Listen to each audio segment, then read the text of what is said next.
इस स्मैकडाउन में बहुत कुछ अच्छा हुआ। शुरुआत ब्लड लाइन के सेगमेंट से करते हैं, जहां रोमन रेंस, सोलो सिकोआ और पॉल हेमन आते हैं और रोमन रेंस पॉल हेमन से पूछते हैं कि जिमी ऊसो कहाँ है, क्योंकि रोमन रेंस इस वहम में थे कि जिमी ऊसो ने जो कुछ समर स्लैम में किया वो उनके लिए किया। लेकिन बाद में जिमी ऊसो क्राउड में से आते हैं और कहते हैं कि उन्होंने जो किया उससे रोमन रेंस का कोई लेना देना नहीं है। जिसके बाद जे ऊसो रिंग में आते हैं और जिमी ऊसो को पूछते हैं कि क्यों उन्होंने ऐसा किया, जिसके जवाब में वे कहते हैं कि उन्होंने वैसा किया जे ऊसो के लिए। जिमी ऊसो कहते हैं कि उनको डर था कि वो जे ऊसो को कहीं खो ना दे। अगर जे ऊसो समर स्लैम में जीत जाते तो वो चैंपियन के साथ साथ ट्राइबल चीफ भी बन जाते और वो रोमन रेंस की तरह बन जाते। जिमी ऊसो जे ऊसो को रोमन रेंस जैसा बनते देख नहीं पाते, लेकिन इसी बीच वे ऐसा भी कहते हैं कि उन्होंने जो कुछ किया वो जेलिसी के चलते नहीं किया। लेकिन फिर कहते हैं कि तुम ट्राइबल चीफ बन जाते तो ऊसोस का क्या होता। और अगर आपको याद हो तो एक स्मैकडाउन के एपिसोड में जिमी ऊसो कहते हैं कि I am the tribal chief, मतलब कि उनको ट्राइबल चीफ बनना था, लेकिन जे ऊसो को बनता नहीं देख सकते। अगर आप ये सब कंसिडर करो तो जिमी ऊसो जे ऊसो की सक्सेस से जलते हैं, लेकिन उनको ये पता नहीं है, या फिर जे ऊसो के सामने वे नाटक कर रहे हैं। और पहली बार ऐसा हुआ कि ब्लड लाइन के सेगमेंट में रोमन रेंस रिंग में होने के बाद भी सेगमेंट उनके बारे में नहीं था। ऑडियंस फोकस थी इन दोनों भाइयों की स्टोरी में। लेकिन एंड में जब जिमी ऊसो जा रहे होते हैं तब रोमन रेंस जे ऊसो को कहते हैं कि मैं तो पहले से कह रहा था कि ये तुम्हारे बारे में नहीं है। तुम्हें कैसे समझाऊं कि पिछले 3 सालों से सिर्फ मुझे एक्नॉलेज करने के बारे में है।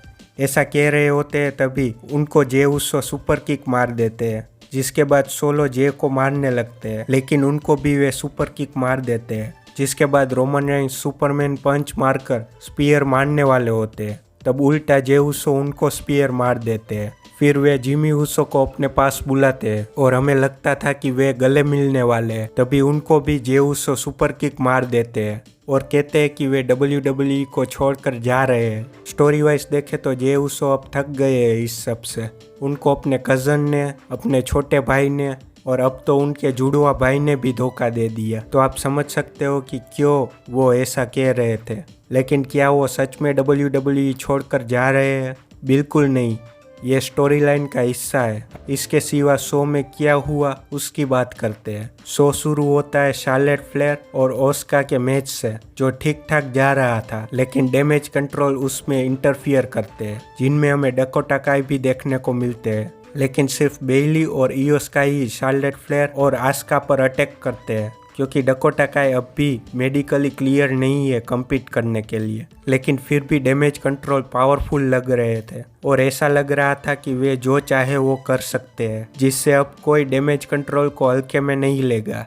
फिर सेंटोस एस्कोबार का इंटरव्यू होता है, जहां ऑस्टिन थियरी उन पर अटैक करते हैं और उनका लेग इंजर्ड कर देते हैं, जिसको देखकर मुझे पहले लगा कि ऑस्टिन थियरी को ही जिताने वाले हैं और सेंटोस एस्कोबार के हारने की वजह उनका इंजर्ड लेग होने वाला है। लेकिन एडम पियर्स सेंटोस एस्कोबार की जगह रे मिस्टीरियो को दे देते हैं और इन दोनों का टाइटल मैच देखने को मिलता है, जो काफ़ी फास्ट पेस्ड और अच्छा मैच था।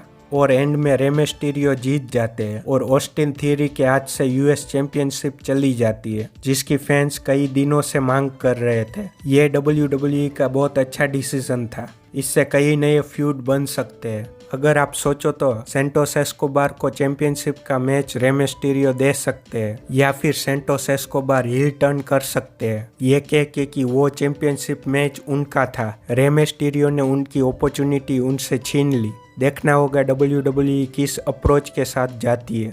शो में कैरियन क्रॉस और एजे स्टाइल्स का भी मैच था, जो उनके पिछले मैच से अच्छा था। एंड में एजे स्टाइल जीत जाते हैं, जो अच्छा है या बुरा? अच्छा इसलिए कि अगर ये इन दोनों के फ्यूड का लास्ट मैच था तो एजे स्टाइल्स का जीतना बनता है, और ये बुरा इसलिए कि दूसरी बार कैरियन क्रॉस एजे स्टाइल्स से हारे हैं। एक तो कैरियन क्रॉस के कैरेक्टर से फैंस कनेक्ट नहीं हो रहे, ऊपर से वो मैचेस हारे जा रहे हैं, जिससे फैंस उनको सीरियसली नहीं लेने वाले। फिर एज आते हैं और कहते हैं कि अगला स्मैकडाउन जो टोरंटो में होगा, जो उनका होम टाउन है, वहाँ वो सेमस के साथ मैच करना चाहेंगे और कहते हैं कि वो WWE में रिटर्न आए, इसके पीछे सेमस ने बहुत बड़ा रोल प्ले किया था।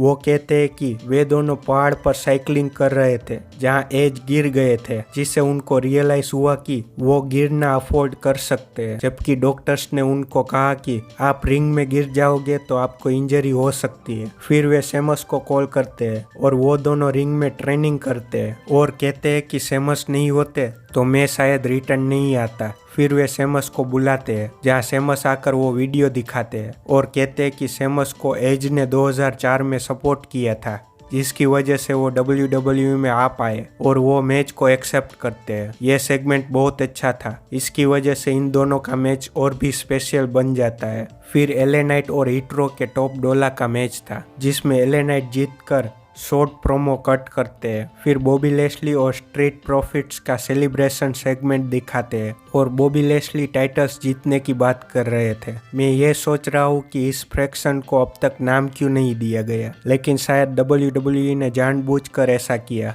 इस स्टोरी को धीरे धीरे आगे बढ़ाने के लिए। लेकिन एक बात है कि इस फ्रैक्शन को WWE बहुत पावरफुल दिखाने वाली है। देखते हैं कि आगे क्या होता है।